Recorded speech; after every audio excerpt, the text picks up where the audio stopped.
बिस्मिल्लाहिर्रहमानिर्रहीम। Dear students, आज हम एक्सरसाइज 4.3 के क्वेश्चन नंबर 21 और 23 को सॉल्व करेंगे और ये हमारा 4.3 एक्सरसाइज का लास्ट लेक्चर है। इसके बाद हम जो है वो 4.4 एक्सरसाइज के ऊपर चलेंगे। बाकी क्वेश्चन हम इससे आगे वाले 23 से आगे वाले 24, 25 ये आगे वाले ये हम पहले ही सॉल्व कर चुके हैं जी। 21 में 3 पार्ट हैं और तीनों पार्ट के अंदर हर पार्ट में हमें ये बताना है कि ये जो इक्वेशन है इसकी स्लोप इंटरसेप्ट फॉर्म क्या होगी, इसकी टू इंटरसेप्ट फॉर्म क्या है और नॉर्मल फॉर्म क्या है। अब स्लोप इंटरसेप्ट फॉर्म जो होती है वो इस फॉर्म में होती है y is equal to M x plus C. ये तमाम फॉर्म जो है लीनियर इक्वेशंस को नोट करने के लिए यूज होती है, यानी लाइन को रिप्रेजेंट करने के लिए यूज होती है। स्लोप इंटरसेप्ट फॉर्म में हमें इस तरह की इक्वेशन बनानी है y equal to M x plus c. Two intercept form में हमें इस तरह की बनानी है x over a plus y over b equal to 1 और नॉर्मल फॉर्म में x cos alpha plus y sine alpha equal to b बनाना है जी। वन बाय वन इनकी बात करते हैं जी। सबसे पहले स्लोप इंटरसेप्ट फॉर्म। अगर स्लोप इंटरसेप्ट फॉर्म पे गौर करें तो हमारे पास y अकेला एक साइड पे होना चाहिए और उसके साथ कोफिशिएंट भी 1 ही होना चाहिए, यानी कोई कोफिशिएंट नहीं होना चाहिए। अगर कोई कोफिशिएंट नहीं होगा उसको 1 ही कंसीडर किया जाएगा। सिंपली y एक साइड पे करना है आपको जी। यहाँ पे हमने ऐसे किया, ये -4y इधर रहने दिया है, बाकी टर्म को उठा के दूसरी साइड पे ले गए, यानी ये 2x उधर जाकर -2x हो गया और +11 उधर जाकर -11 हो गया। हमें जस्ट y इस साइड पे चाहिए। ये हम इस तरह करते हैं, माइनस से मल्टीप्लाई करवाते हैं। पहले ये 4y equal to 2x plus 11, sign change हो जाएंगे। ये जो 4 मल्टीप्लाई हो रहा है y के साथ, ये इधर आकर डिवाइड हो जाएगा। अब यहाँ पे अकेला y बन चुका है जी। और यहाँ पे ये जो 4 है इसको आप इसके बटे में अलग से और 11 के बटे में अलग से लिख लेंगे। 2x ओवर 4 11 ओवर 4, इसको कैंसिल करेंगे, ये बन जाएगा 1 ओवर 2x और ये बन जाएगा 11 ओवर 4। अब जो x का कोफिशिएंट होगा उसे हम m कहेंगे। x का कोफिशिएंट आ रहा है 1/2, ये m है, स्लोप है।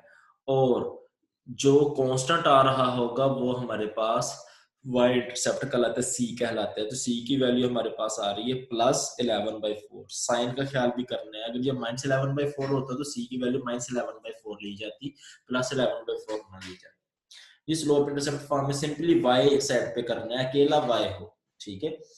अब टू इंटरसेप्ट फॉर्म में हमें क्या करना है, x के बटे में और y के बटे में जो भी नंबर बनता है वो लिखना है।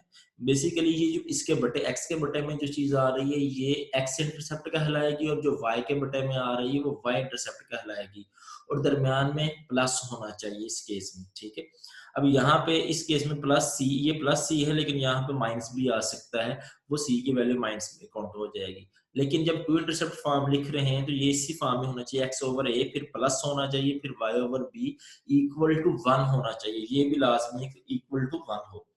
अब इसको हम इस फॉर्म में लिखते हैं। सबसे पहले हम कांस्टेंट उठाएंगे, दूसरी साइड पे ले जाएंगे, यानी 2x - 4y इक्वल टू -11 हो जाएगा। अब राइट साइड के ऊपर हमें जस्ट 1 चाहिए, ये -11 आ रहा है, हम इसको -11 पे डिवाइड कर देते हैं। जब -11 पे डिवाइड कर देंगे इस साइड पे तो 1 बन जाएगा, ये चीज तो बन जाएगी, 1 हो जाएगी। अब यहाँ पे जब -11 पे डिवाइड कर रहे हैं तो ये बनेगा 2 ओवर -11 और जब इसको डिवाइड कर रहे हैं -11 पे तो ये बन जाएगा 4 ओवर -11। ये माइनस और ये माइनस प्लस का हो जाएगा, -2 over 11x plus 4 over 11y equal to 1। अब x के बटे में जो चीज आएगी वो x इंटरसेप्ट कहलाएगी, ये x के कोफिशिएंट में आ रही है। अगर इसको बटे में लिखना है तो ये जो 2 है ऊपर है, हम उसको इधर 11 के ओवर में लिख सकते हैं, 11 ओवर 2, यानी 11 तो x के बटे में ही आ रहा है, ये जो 2 उसके साथ मल्टीप्लीकेशन की फॉर्म में आ रहा है, इसको हम 11 के बटे में लिख सकते हैं, ये बन जाएगा। या इसको ये मल्टीप्लीकेशन में इसके नीचे लिखना है तो इसका रेसिप्रोकल करके लिखेंगे, 2 ओवर 11 इसके बटे में लिखेंगे तो 11 ओवर 2 हो जाएगा। यहाँ पे 4 ओवर 11 है तो y के बटे में लिखना है तो ये 11 ओवर 4 हो जाएगा जी। अब x यहाँ दरम्यान में प्लस भी आ गया, x इंटरसेप्ट यानी कि a की वैल्यू -11/2 आ गई और y इंटरसेप्ट जो है वो हमारे पास 11 ओवर 4 आ गया, b की वैल्यू 11 ओवर 4 है जी। इसी तरह हम बात करते हैं नॉर्मल फॉर्म की। नॉर्मल फॉर्म में ये इस तरह करें कि आप पहले जो है ये दोनों फॉर्म को डिस्कस कर ले, नॉर्मल फॉर्म को एट द एंड हम इकट्ठे कर लेते तीनों पार्ट के नॉर्मल फॉर्म। जी सेकंड पार्ट में 4x plus 7y minus 2 equal to 0 given है, इक्वेशन है। अब इसकी स्लोप इंटरसेप्ट फॉर्म लिखनी है तो y equal to mx plus 3, यहाँ पे y एक साइड पे करना है, 7y को इधर रहने दें, 4x और माइनस 2 को उठा के इधर ले आए, साइन चेंज हो जाएंगे, 7 नेक्स्ट स्टेप में डिवाइड होगा, दोनों के बटन में अलग से लिख लें। अब ये फॉर्म बनी -4/7x प्लस ये 2/7। अब ये स्लोप इंटरसेप्ट फॉर्म m यहाँ पे -4/7 है और c जो है यहाँ पे 2/7 है। टू इंटरसेप्ट फॉर्म में हमें कांस्टेंट उठा के दूसरी साइड पे लेके जाना है, ठीक है। इधर हमें y एक साइड पे रखना होता है, बाकी तमाम वेरिएबल या कांस्टेंट जो भी आ रहे हैं दूसरी साइड पे लेके जाने होते हैं। यहाँ पे कांस्टेंट उठाया दूसरी साइड पे लेंगे, ये इक्वल टू हो जाएगा। अब यहाँ पे 1 चाहिए हमें, 2 पे डिवाइड करते हैं, 2 पे हर टर्म को डिवाइड कर देते हैं, ये बनेगा 2/1 x plus 7/2 y equal to 1। x intercept जो 2 इंटरसेप्ट फॉर्म होती है x के बटे में और y के बटे में आना जो चीज आ रही होगी वो x इंटरसेप्ट और y इंटरसेप्ट कहलाएगी। ये 2/1 है, अगर इसको x के बटे में लिखना है तो रेसिप्रोकल करके लिखते हैं 1/2, और ये प्लस ये y के 7/2 को y के बटे में लिखना है तो वो इसका रेसिप्रोकल करेंगे, वो हो जाएगा 2/7। तो a हमारे पास 1/2 है और b जो है हमारे पास 2/7 है। इसी तरह थर्ड पार्ट के अंदर जी इसकी y इंटरसेप्ट फॉर्म की बात करते हैं, ये 15y इसको अब इधर रहने दें, -8x और +3 उठा के इधर ले आए, साइन चेंज हो जाएंगे, 15x टाइम डिवाइड कर दें, 8/15x अलग और -3/15 हो जाएगा, 3/15 ये 1/5 बन जाएगा। अब इसमें स्लोप m जो है वो 8/15 और c जो है इसमें आ रहा है वो -1/5 आ रहा होगा। टू इंटरसेप्ट फॉर्म के लिए कांस्टेंट को उठाएं दूसरी साइड पे ले आए, +3 को हमने उठाया दूसरी साइड पे ले आए, -3 हो गया। अब इसको 1 करना है तो -3 पे डिवाइड करते हैं, -3 पे डिवाइड करेंगे ये चीज 1 बन जाएगी इसके अकॉर्डिंग, और इधर बनेगा 8/3 और ये प्लस माइनस, इसको माइनस भी कर सकते हैं लेकिन इस फार्मूले के मुताबिक यहाँ पे प्लस ही चाहिए होता है, इसको प्लस ही रहने देना है आपने, ठीक है। तो 15/-3 है, तो हम इसको कैंसिल करेंगे, ये बनेगा 1 -5/1 कर लें, इसको -5 बनेगा, और इसका जो बटे में y के बटे में लिखना है तो 1/-5 कर लिया जाएगा, और 8/3 को x के बटे में लिखना है तो 3/8 कर लिया जाएगा। अब x इंटरसेप्ट यानी a 3/8 और y इंटरसेप्ट जो है वो -1/5 है। ये थी स्लोप इंटरसेप्ट फॉर्म और टू इंटरसेप्ट फॉर्म। अब तीनों पार्ट में हम नॉर्मल फॉर्म की बात करते हैं, इसको जरा ध्यान से समझिएगा, यहाँ पे गलती हो सकती है, आप लोगों की प्रैक्टिस करना जरूरी है यहाँ पे। जी नॉर्मल फॉर्म इस तरह की होती, x के साथ cos अल्फा प्लस y के साथ जो आ रहा होगा sin alpha equal to p। ये जो p क्या है, ये परपेंडिकुलर डिस्टेंस है लाइन का ओरिजिन से 0 से डिस्टेंस है, ठीक है, लाइन का 0 पॉइंट से डिस्टेंस वो p है यहाँ, और डिस्टेंस हमेशा यही साइड जो है वो क्या होनी चाहिए, पॉजिटिव होनी चाहिए, यानी डिस्टेंस तो हमेशा पॉजिटिव होता है, p डिस्टेंस को शो कर रहा है। तो यहाँ पे 4x प्लस 7 - 2 इक्वल टू 0 है, यहाँ पे हम कांस्टेंट को दूसरी साइड पे लेके आएंगे 2। अब यहाँ पे टू इंटरसेप्ट फॉर्म में जब आप कांस्टेंट को इस साइड पे लेके आते हैं, इधर 1 बनाना होता है, यहाँ पे 1 बनाना होता है। अब यहाँ पे 1 बनाना नहीं है आपने, आपने ये करना है जो x का कोफिशिएंट है और y का कोफिशिएंट उसे देखना है। x का कोफिशिएंट 4 है और y का कोफिशिएंट 7 है, तो 4 का स्क्वायर और ये जो भी साइन होगा, प्लस होगा तो +7 का स्क्वायर, माइनस होगा तो -7 का स्क्वायर, 4 स्क्वायर प्लस 7 स्क्वायर, ठीक है। 7 स्क्वायर बन जाएगा 49 और 4 स्क्वायर बनेगा 16, इन दोनों को ऐड करेंगे 65 अंडर रूट आ जाएगा। अब डिवाइड किस पे करना है, डिवाइड राइट साइड पे आप कांस्टेंट चेक करेंगे, अगर तो वो पॉजिटिव का होगा तो हमें पॉजिटिव पे डिवाइड करना होगा, और अगर नेगेटिव का होगा तो ये नेगेटिव अंडर रूट और ये कोफिशिएंट ऑफ x स्क्वायर और plus coefficient of y square लिया जाएगा, ठीक है, क्योंकि हमें इसको पॉजिटिव बनाना होता है। तो इसके अकॉर्डिंग ही अगर ये पॉजिटिव है तो ये इधर पॉजिटिव लिया जाएगा, और नेगेटिव है तो यहाँ पे पॉजिटिव की जगह पे नेगेटिव आ जाता है, ठीक। अब ये 65 अंडर रूट आया है, 65 अंडर रूट पे डिवाइड करना, ना कि 2 पे डिवाइड करना है, 65 अंडर रूट को हर टर्म पे डिवाइड कर देंगे जी। अब डिवाइड करेंगे तो x, और इसको लिख सकते हैं ब्रैकेट में 4/65 under root, y into 7/65 under root, 2/65 under root, ये परपेंडिकुलर डिस्टेंस हो गया जिसकी हम बात कर रहे थे, ये पॉजिटिव ही है। अब अगर कंपैरिजन करें तो x के साथ जो चीज आ रही है वो cos अल्फा है, कोस अल्फा हमारे पास आ रहा है 4/√65 और साइन अल्फा आ रहा है y के साथ जो चीज है y के साथ वो साइन अल्फा है, तो साइन अल्फा आ रहा है 7/√65। अब दोनों वैल्यू चेक करें, दोनों ही कोस भी पॉजिटिव का है और साइन भी पॉजिटिव का है। ये साइन और कोस दोनों पॉजिटिव जो होते हैं वो फर्स्ट क्वाड्रेंट में होते हैं। साइन की वैल्यू पॉजिटिव और कोस की वैल्यू पॉजिटिव, ये फर्स्ट क्वाड्रेंट में होती है। तो ये अल्फा जो है, एंगल जो है वो फर्स्ट क्वाड्रेंट में लाई कर रहा है, ठीक है। तो यहाँ से आप अल्फा की वैल्यू फाइंड कर सकते हैं। अगर कोई स्टूडेंट यहाँ पे चाहे कोस अल्फा से अल्फा की वैल्यू फाइंड करना वो कर सकता है, और अगर कोई ये चाहे कि साइन अल्फा से अल्फा की वैल्यू फाइंड करना वो कर सकता है। तो अल्फा इधर रहने दे, कोस उधर जाकर कोस इनवर्स हो जाएगा। तो alpha equal to cos inverse 4/√65 करेंगे तो वो हमारे पास 60.26 डिग्री आ जाएगा। और ये चेक भी कर सकते हैं जो अल्फा आया है ये फर्स्ट क्वाड्रेंट में ही है, क्योंकि फर्स्ट क्वाड्रेंट होता है 0 से 90 तक।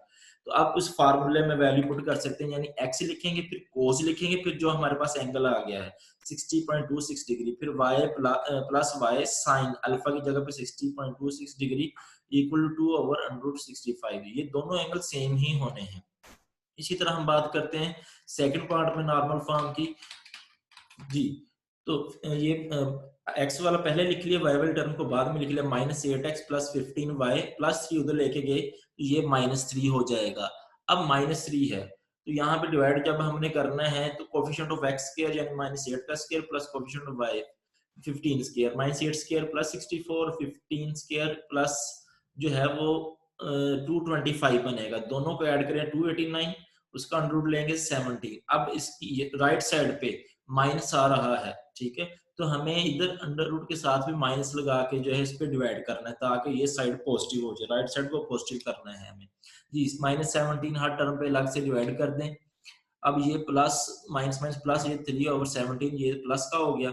अब इधर x के साथ जो चीज आ रही है वो 8/17 और इधर y के साथ प्लस y के साथ जो आ रहा है वो -15/17। इस माइनस को इसके साथ लिखने की जरूरत नहीं है, क्योंकि यहाँ पे क्या होना चाहिए, प्लस होना चाहिए। तो y जो आ रहा है y के साथ आएगा -15/17।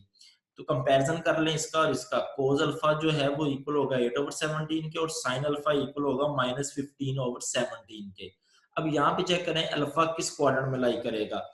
अल्फा जो है यहाँ पे कोस पॉजिटिव आ रहा है और साइन नेगेटिव आ रहा है, तो कोस पॉजिटिव और साइन नेगेटिव, कोस पॉजिटिव और साइन नेगेटिव ये फोर्थ क्वाड्रेंट में आता है, ठीक है। ये चीज आपको याद होनी चाहिए। ये कंसेप्ट आप फर्स्ट ईयर में पढ़ के आए थे, आल सिल्वर टी कप्स करके पढ़ा था। फर्स्ट में सारे पॉजिटिव, दूसरे में साइन, तीसरे में टैन, चौथे में जो है कोस पॉजिटिव होता है, ठीक है, इस चीज को यूज करते हुए।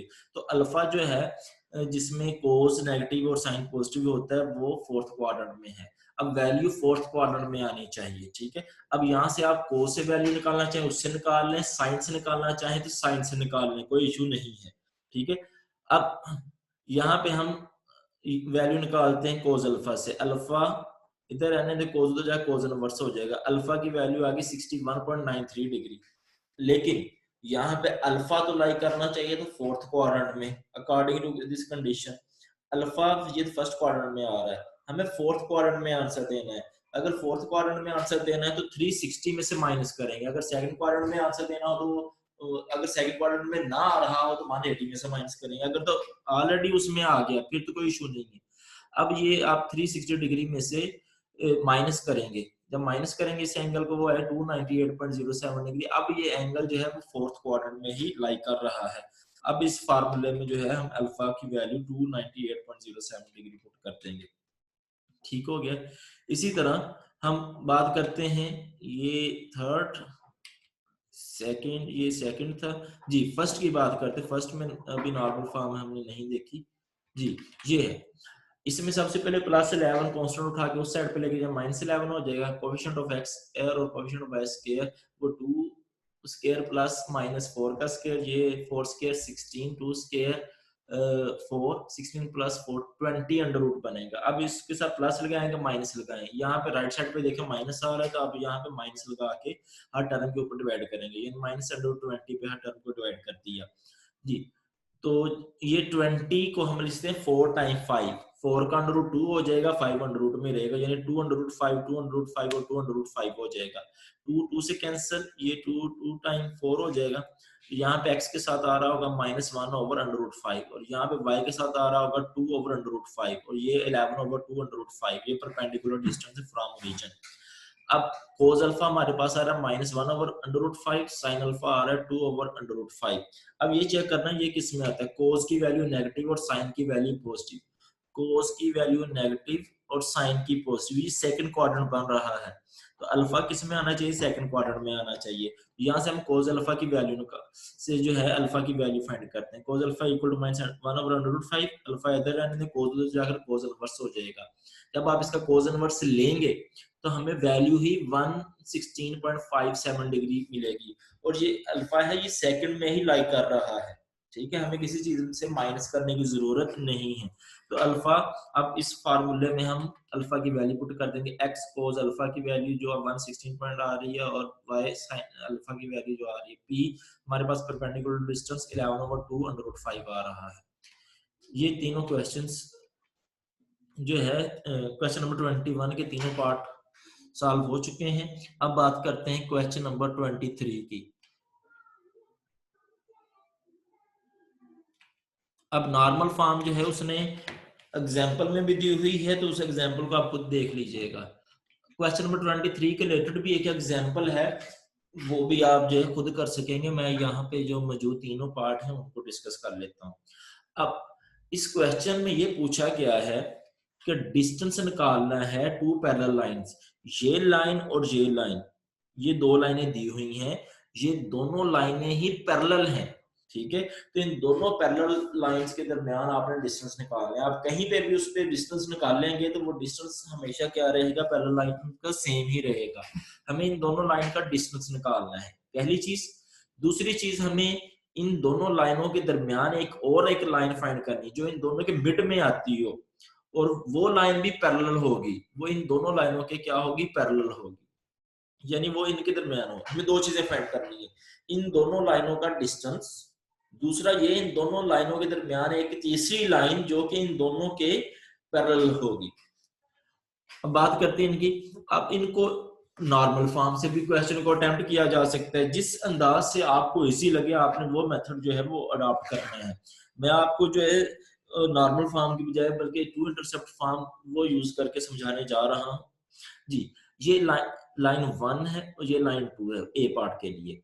अब इसको टू इंटरसेप्ट फॉर्म लिख लेते हैं, या आप यहाँ पे कर सकते हैं एक्स इंटरसेप्ट और वाई इंटरसेप्ट निकाल सकते हैं। एक्स की वैल्यू 0 रखें, वाई की वैल्यू मिल जाएगी 1 पॉइंट, वाई की वैल्यू 0 रखें तो एक्स की वैल्यू मिल जाएगी। ये 2 पॉइंट्स मिल जाएंगे। यहाँ पे भी ये 2 पॉइंट्स ही लिखे हुए हैं। यहाँ पर आप टू इंटरसेप्ट फॉर्म से भी निकाल सकते हैं, यहाँ आप इसमें कहें put x equal to 0, y की वैल्यू आ जाएगी 1 पॉइंट मिल जाएगा, और put for y intercept x value 0 put करें तो वाई की वैल्यू जो है वो मिल जाएगी। ठीक है, आप उस तरह भी कर सकते हैं या टू इंटरसेप्ट फॉर्म यूज कर रहे हैं। यहाँ पे टू इंटरसेप्ट फॉर्म यूज करने जा रहे हैं, उसमें ये होता है x over a plus y over b equal to 1। अभी वो क्वेश्चन आप करके हैं x over a plus y over b equal to 1। सबसे पहले कांस्टेंट उठाएंगे, दूसरी साइड पे ले जाएंगे -3। अब यहाँ पे हमें 1 बनाना होता है तो इसको -3 पे डिवाइड कर लेते हैं जी। -3 पे डिवाइड करेंगे ये -1 और इधर -3 पे डिवाइड करेंगे माइनस और माइनस प्लस, प्लस 4/3। यहाँ पे प्लस ही चाहिए होता है।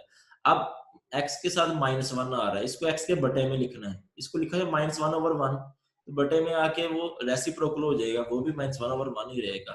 यहाँ पे y के साथ 4/3 आ रहा है, y के बटे में लिखना है तो इसका रेसिप्रोकल होगा तो वो 3/4 हो जाएगा, बटे में आके वो रेसिप्रोकल हो जाएगा। अब x कोएफिशिएंट, x इंटरसेप्ट आ रहा है वो -1 है, y इंटरसेप्ट आ रहा है 3/4, दरम्यान में प्लस ही होना चाहिए था। अब x इंटरसेप्ट का मतलब है y की वैल्यू 0 लेनी है, ऐसा पॉइंट जहां पे y की वैल्यू 0 की। x इंटरसेप्ट यानी x की वैल्यू -1 है और y की वैल्यू वहां पे 0 ली जाएगी, ये एक पॉइंट हो गया। और y इंटरसेप्ट के लिए x की वैल्यू 0 लेंगे, x की वैल्यू 0 और y की वैल्यू इस वक्त आ रही 3/4। ये दो पॉइंट आ गए, ये x इंटरसेप्ट का पॉइंट आया और ये y इंटरसेप्ट का पॉइंट आया। इसी तरह दूसरी लाइन के लिए भी जो है हम टू इंटरसेप्ट फॉर्म बनाते हैं। 3x - 4y + 7 दूसरी साइड पे ले आए तो ये -7 हो जाएगा। अब इसको हमें 1 का करना है, ताकि वो फॉर्म बन सके x over a plus y over b equal to 1। -7 पे डिवाइड करते हैं तो ये बनेगा -3/7 x plus 4/7 y equal to 1। x के बटे में जो चीज आएगी वो x इंटरसेप्ट कहलाएगा। अगर इसको बटे में लिखना है -3/7 है तो ये हो जाएगा -7/3, और ये 4/7 मल्टीप्लाई हो रहा है तो y के बटे में लिखेंगे, इसका रेसिप्रोकल 7/4 हो जाएगा। ये टू इंटरसेप्ट फॉर्म है। x इंटरसेप्ट यानी x की वैल्यू -7/3 आ रही है उस वक्त y 0, और जब y इंटरसेप्ट का मतलब है कि y की वैल्यू उस वक्त आएगी और x की 0 होगी। x 0, ये x को जब ऑर्डर पेयर में लिखते हैं, पहले x कोऑर्डिनेट लिखते हैं, बाद में y कोऑर्डिनेट लिखते हैं। ये 0, y इंटरसेप्ट में y की वैल्यू जो है वो 7/4 हो जाएगी। ये पॉइंट्स मिल गए, ठीक है। अब ये इंटरसेप्ट फॉर्म बने हैं। अब हमें क्या करना है, डिस्टेंस निकालना है दोनों लाइनों का, ठीक है।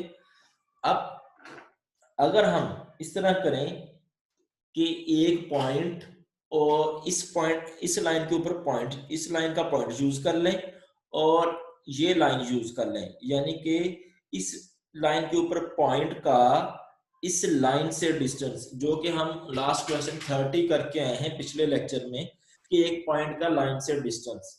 अब आप अगर ये पॉइंट यूज कर लें और साथ में ये लाइन यूज कर लें, पॉइंट इस लाइन का यूज किया है और दूसरी लाइन ये है, तो इस पॉइंट का इस लाइन से डिस्टेंस निकाल लें, या आप इस पॉइंट का इस लाइन से डिस्टेंस निकाल लें। अगर ऐसा नहीं करना तो आप इस पॉइंट का इस लाइन से डिस्टेंस निकाल लें, या आप इस पॉइंट का इस लाइन से डिस्टेंस निकाल लें। ये चारों केसेस ही हो सकते हैं। तो अगर आप इस पॉइंट का लाइन से डिस्टेंस निकाल लेंगे तो बेसिकली ये पॉइंट इस लाइन के ऊपर आ रहा होगा, वो इस लाइन का इस लाइन से ही डिस्टेंस होगा। तो हमें दोनों लाइन के दरमियान डिस्टेंस निकालना है, तो यानी कि आप इस पॉइंट का इस लाइन से डिस्टेंस निकाल लेते हैं, वो दोनों लाइनों का डिस्टेंस निकल आएगा। उसके लिए फार्मूला जो आपने यूज किया था, ये एक पॉइंट है, ये लाइन है, तो पॉइंट को x1 y1 कहना है, और जिस लाइन को यूज किया जा रहा है उसके x कोफिशिएंट को a और y कोफिशिएंट को b, और जो कांस्टेंट है उसको जो है वो एज अ c लेना है, और उसका formula ax1 plus by1 plus c mod over under root a square plus b square. ये फार्मूला एक पॉइंट का लाइन से डिस्टेंस है। लेकिन अब ये पॉइंट कहाँ पे आ रहा होगा, लाइन के ऊपर ही आ रहा होगा, तो ये जो लाइन का लाइन से डिस्टेंस ही बन जाएगा जी। तो अब हम ऐसे करने जा रहे हैं, इस पे डिस्टेंस बिटवीन पैरेलल लाइंस के लिए distance of A from L2, इस पॉइंट का ये L1 लाइन के ऊपर पॉइंट है, इसका डिस्टेंस L2 से निकालना चाहते हैं। मैंने आपको बता दिया, आप और तरह से भी डिस्टेंस जो है इसका साथ ले सकते हैं। इस पॉइंट का इस लाइन से डिस्टेंस निकालते हैं। इसके पॉइंट को x1 y1 के तौर पे लिया जाएगा, और ये a और इसको b और ये c के तौर पे लिया जाएगा। ये फार्मूला लगाने जा रहे हैं जी। ax1 plus by1 plus c mod over under root of a square plus b square, ये फार्मूला हमने यूज कर लिया, ठीक है। अब इसमें x1 y1 मैं पहले बता चुका, -1 x1 है, 0 y1 है, और a 3 है, b -4 है, c 7 है, ठीक है। उसमें ये फार्मूले में वैल्यू पुट की तो वो हमारे पास आ गई है 4/25 अंडर रूट, यानी 4/5 आ गई है। ये डिस्टेंस आ गया दो पैरेलल लाइन का, यानी ये L1 लाइन है, ये L2 लाइन है, इन दोनों लाइनों के दरमियान जो है वो डिस्टेंस इतना है, 4/5 है, ठीक है।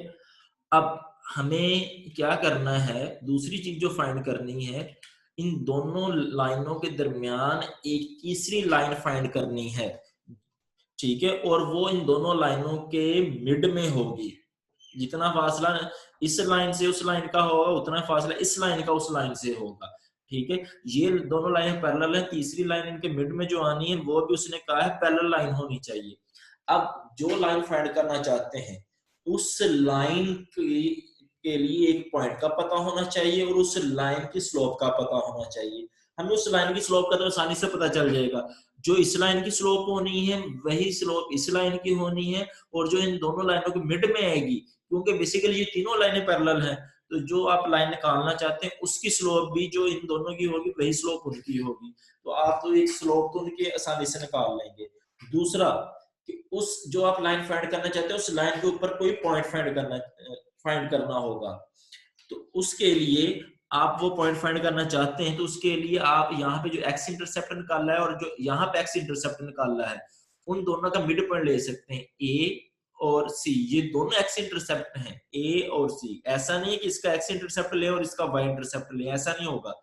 ए, इसका एक्स इंटरसेप्ट और इसका एक्स इंटरसेप्ट, इनका मिड पॉइंट ले लें, या आप बी और ये वाई इंटरसेप्ट और इसका वाई इंटरसेप्ट, दोनों का वाई इंटरसेप्ट का मिड पॉइंट ले लें। तो हम यहाँ पे ए और सी इसका मिड पॉइंट लेते हैं। वो हमारे पास जो मिड में लाइन आ रही होगी उसके ऊपर पॉइंट होगा जी। ए सी हमने जो है एक पॉइंट, ये ए है, ये पॉइंट जो है सी है, इन दोनों का मिड पॉइंट लेंगे तो वो दरमियान में एक पॉइंट आएगा, वो उसको हम एम कह रहे हैं। और वो जो हम तीसरी लाइन दरमियान मिड में फाइंड करना चाहते हैं उसके ऊपर पॉइंट होगा। यहाँ पे हमने फार्मूला लगाया ए और सी के दरमियान मिड पॉइंट वाला, ठीक है, x1 plus x2/2 y1 plus y2/2। तो ये बनेगा मिड पॉइंट -5/3 0। ये वो पॉइंट है जो हम ये पॉइंट वो है जो तीसरी जो लाइन हम फाइंड करना चाहते हैं, मिड में जो लाइन फाइंड करना चाहते हैं उसके ऊपर ये पॉइंट है। तो उसके ऊपर पॉइंट का हमें पता चल गया, ठीक है। पहली लाइन की स्लोप के लिए formula minus coefficient of x over coefficient of y, या L2 के लिए coefficient of x over coefficient of y वो 3/4 ही आएगा। जो इसकी स्लोप है, रिक्वायर्ड लाइन की स्लोप भी 3 यही होगी, क्योंकि ये तीनों लाइनें पैरेलल हैं। हमें इस लाइन की स्लोप का भी पता चल गया जो निकालना चाहते हैं मिड में, और इस लाइन के ऊपर पॉइंट का भी पता चल गया। तो हम पॉइंट स्लोप फार्मूला यूज करेंगे y minus y1 equal to m into x minus x1, ठीक है। x1 माइनस 5/3 होगा और y1 यहाँ पे 0, ये पॉइंट यूज करना है, ये वाला, ठीक है। और m जो है वो 3/4 ही काउंट होगी। इसको सिंप्लीफाई करें तो ये वो लाइन की इक्वेशन है जो इन दोनों लाइनों के मिड में है और दोनों लाइनों के क्या है, पैरेलल भी है। दो चीजें फाइंड करनी थी, एक डिस्टेंस और दूसरा जो है इन दोनों लाइनों के बिटवीन एक लाइन। मजीद पार्ट करते हैं ताकि आपको अच्छे से समझ आ जाए। सेकंड पार्ट की बात करते हैं। उसमें पहली लाइन 12x प्लस 5 और माइनस 6 इक्वल टू 0 दी है, दूसरी line 12x plus 5y plus 13 equal to 0 दी है। हम यहाँ से जो है इन दोनों लाइनों का डिस्टेंस फाइंड करते हैं। दोनों लाइनों का डिस्टेंस निकालने का फार्मूला तो नहीं है, अगर हम इस लाइन का एक पॉइंट यूज कर लें और उसका डिस्टेंस लाइन से निकाल लें तो वो दोनों लाइनों के दरमियान ही डिस्टेंस होगा बेसिकली। तो यहाँ पे हम slow two intercept form use करने जा रहे हैं। यहाँ से हम टू इंटरसेप्ट इसकी फॉर्म बनाई, जैसे पहले मैं आपको समझा चुका हूँ। यहाँ पे भी टू इंटरसेप्ट फॉर्म बना ली इसकी जी। एक्स इंटरसेप्ट यानी कि एक्स इंटरसेप्ट 1/2 आया, एक्स वैल्यू 1/2, उस वक्त y 0 काउंट किया जाएगा, एक पॉइंट हो गया। ये y इंटरसेप्ट है, y की वैल्यू 6/5 है और उस वक्त x की वैल्यू 0 कंसीडर की जाएगी। इसी तरह यहाँ पे x इंटरसेप्ट -13/2 और y की वैल्यू इस वक्त 0 है और y इंटरसेप्ट, इसका मतलब x की वैल्यू 0, ऐसा पॉइंट जिसमें x की वैल्यू 0, x की वैल्यू 0 और y की वैल्यू क्या होगी, 13/5 होगी। अब आप क्या कर सकते हैं, दोनों लाइनों का डिस्टेंस निकालना है तो आप इस पॉइंट का इस लाइन से डिस्टेंस निकाल लें। ये जो ए पॉइंट है, ठीक है, या आप इस पॉइंट का इस लाइन से डिस्टेंस निकाल लें। तो ये एक पॉइंट का दूसरी लाइन से डिस्टेंस जो है वो फाइंड करने का तरीका, इसको आप x1 y1 कहेंगे और इसको a 12 होगा, b 5 होगा और c 13 होगा। तो हम फार्मूला लगा लेते हैं दोनों लाइनों का डिस्टेंस निकालने के लिए। Distance between two parallel lines equal to distance of A from L2। ये ए L1 लाइन के ऊपर पॉइंट है, ठीक है। तो ये फार्मूला लगाएंगे ax1 plus by1 plus c over √a² plus b², ठीक है। मैं ऊपर बता चुका हूँ a b c और x1 y1 किसे लेना है। इसको सिंप्लीफाई करें तो ये बन जाएगा 19/13। ये इतना डिस्टेंस है दोनों लाइनों के बिटवीन। आप मजीद इसको पॉइंट में लिख सकते हैं। हमें दूसरी चीज बतानी है, इन दोनों के मिड में मौजूद तीसरी लाइन जो इन दोनों के पैरेलल होगी। अब उस लाइन की हमें स्लोप भी चाहिए और उस लाइन के ऊपर कम से कम एक पॉइंट का पता होना चाहिए। तो हम क्या करते हैं, जो इनकी स्लोप होनी है उस लाइन की भी वही स्लोप होगी, ठीक है। दूसरी चीज, हमें उस लाइन के ऊपर एक पॉइंट भी चाहिए। अगर हमें उस लाइन के ऊपर पॉइंट चाहिए जो कि इन दोनों के मिड में आ रही है, तो आप यहाँ पर एक्स इंटरसेप्ट और इसके एक्स इंटरसेप्ट का मिड पॉइंट ले लें। वो पॉइंट जो है वो उस इसके जो दोनों लाइनों के मिड में लाइन होगी उसके ऊपर एक पॉइंट होगा। या आप y इंटरसेप्ट और y इंटरसेप्ट इन दोनों का मिड पॉइंट ले लें। वो पॉइंट भी जो है वो तीसरी लाइन जो आप फाइंड करना चाहते हैं इन दोनों के मिड में, उसके ऊपर पॉइंट होगा। तो हम एक्स इंटरसेप्ट यूज कर लेते हैं, यानी 1/2, 0 माइनस 13/2, 0 ये इसके ऊपर मिड पॉइंट का फार्मूला लगाएंगे। मिड पॉइंट का फार्मूला यूज किया x1 प्लस x2/2 और y1 प्लस y2/2। तो यहाँ से हमें मिड पॉइंट ये मिल गया -7/24, 0। ये वो पॉइंट है जो कि दोनों पैरेलल लाइन के बिटवीन लाइन के ऊपर मौजूद होगा। ठीक है, अब इस लाइन के ऊपर हमें पॉइंट का भी पता चल गया है और इस लाइन की स्लोप चाहिए, तो हम इस लाइन की स्लोप निकाल लेते हैं, वही जो है मिड वाली लाइन की स्लोप होगी।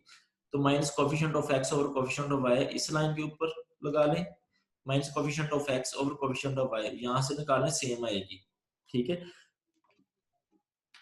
तो ये हमारे पास आ रही है -12/5। तो जो रिक्वायर्ड लाइन उसकी स्लोप भी यही होनी है, वो भी इनके पैरेलल है। तो हम पॉइंट स्लोप फार्मूला यूज कर लेते हैं। पॉइंट जो इस लाइन के ऊपर आ रहा है ये है, ठीक है, और उसकी जो स्लोप है वो -12/5 है। तो यहाँ पे वैल्यूज पुट करेंगे, हमें इक्वेशन मिल जाएगी। इसी तरह हम बात करते हैं थर्ड पार्ट की, सी पार्ट में जी। उसमें ये इक्वेशन दी है x + 2y - 5 = इन दोनों लाइनों के दरमियान में हमें डिस्टेंस फाइंड करना है। तो हम क्या करेंगे, पहले तो टू इंटरसेप्ट फॉर्म बनाते हैं इसकी। टू इंटरसेप्ट फॉर्म में कांस्टेंट साइड पे ले आते हैं, उसको 1 बनाना होता है। ये टू इंटरसेप्ट फॉर्म बना दी गई है। इसका मैं पहले 3 क्वेश्चन करवा चुका हूं आपको। अब x इंटरसेप्ट यानी y x की वैल्यू 5 आ रही है, उस वक्त y की वैल्यू ऐसा पॉइंट है जहां पे y 0 होगा, x 5 है y 0। और y इंटरसेप्ट ऐसा पॉइंट है जहां पे x 0 होगा और y जो है वो 5/2 होगा। इसी तरह यहाँ पे देखें तो x इंटरसेप्ट आ रहा है 1/2, तो ये ऐसा पॉइंट जहाँ पे y 0 होगा, 1/2, 0। y इंटरसेप्ट x की वैल्यू 0 होगी, x 0, y की वैल्यू उस वक्त 1/4 होगी जी। अब हमने जो डिस्टेंस निकालना है दोनों लाइनों के दरमियान में, तो आप यूज कर सकते हैं इस पॉइंट का, इस लाइन से डिस्टेंस, वो बेसिकली इन दोनों लाइनों के दरमियान ही डिस्टेंस कहलाएगा। तो ये पॉइंट x1 y1, x1 5 है, y1 0 है, और ये a 2 है, b जो है +4 है, और 1 को इधर यूज करना है, इधर लेके आके, यानी -1, c -1 यूज होगा यहाँ पे, ये गौर कीजिएगा। ठीक है, जब आप ax + by + c = 0 कर रहे हैं, तो कंपैरिजन उस वक्त कर रहे हैं जब टोटली इक्वेशन एक साइड पे है, ax + by + c = 0 है। यहाँ पे c की वैल्यू -1 है। सिंप्लीफाई करें इसको, तो ये आ जाएगा हमारे पास 9/√20, और √20 जो है इसको 4 टाइम 5 लिखते हैं, 4 का √2 हो जाएगा, 2/5 है। दोनों लाइनों के दरमियान का डिस्टेंस निकल आया। अब हमें इनके मिड में जो तीसरी लाइन है पैरेलल लाइन, वो फाइंड करनी है। तो जो इनकी स्लोप होगी वही स्लोप उस लाइन की होनी है, तो आप उसकी स्लोप निकाल लेंगे। ठीक है, जो इसकी स्लोप होगी वही स्लोप उसकी होगी। अब उस लाइन के ऊपर हमें पॉइंट भी चाहिए। उस लाइन के ऊपर पॉइंट फाइंड करने के लिए जो इनके मिड में है, हम एक्स इंटरसेप्ट यहाँ पे जो मौजूद है और इस लाइन का एक्स इंटरसेप्ट, इनका मिड पॉइंट ले लेते हैं। वो पॉइंट जो है इन दोनों लाइनों के मिड में जो मौजूद लाइन होगी उसके ऊपर आएगा, या इस बाय इंटरसेप्ट का मिड पॉइंट ले लें। ए और सी का मिड पॉइंट ही ले लेते हैं, उसका मिड पॉइंट लेंगे, फार्मूला लगाएंगे मिड पॉइंट वाला, x1 + x2/2 और y1 + y2/2। x कोऑर्डिनेट में x कोऑर्डिनेट ऐड करना है, 2 पे डिवाइड करना है, और y कोऑर्डिनेट में y कोऑर्डिनेट ऐड करके 2 पे डिवाइड करना है। ये बन जाएगा 11/2/2, ये 2 2 से मल्टीप्लाई होगा 11/4 हो जाएगा। ठीक है, 11/4 और 0, ये मिड में पॉइंट आएगा जो लाइन हम फाइंड करना चाहते हैं, उसके ऊपर ये पॉइंट है। ठीक है, और उस लाइन की स्लोप -1/2, तो रिक्वायर्ड लाइन की स्लोप भी -1/2 ही होगी। तो यहाँ से हम पॉइंट स्लोप फार्मूला यूज कर रहे हैं।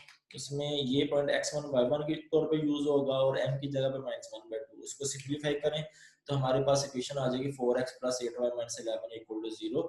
ये वो लाइन है जो उन दोनों लाइनों के बिटवीन लाइन है, उनके मिड में लाइन है और दोनों के पैरेलल होगी।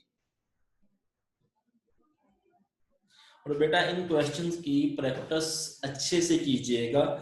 ये क्वेश्चन आपको परेशान कर सकते हैं अगर आपकी प्रैक्टिस अच्छी नहीं होगी, ये 2 क्वेश्चन खास तौर पे।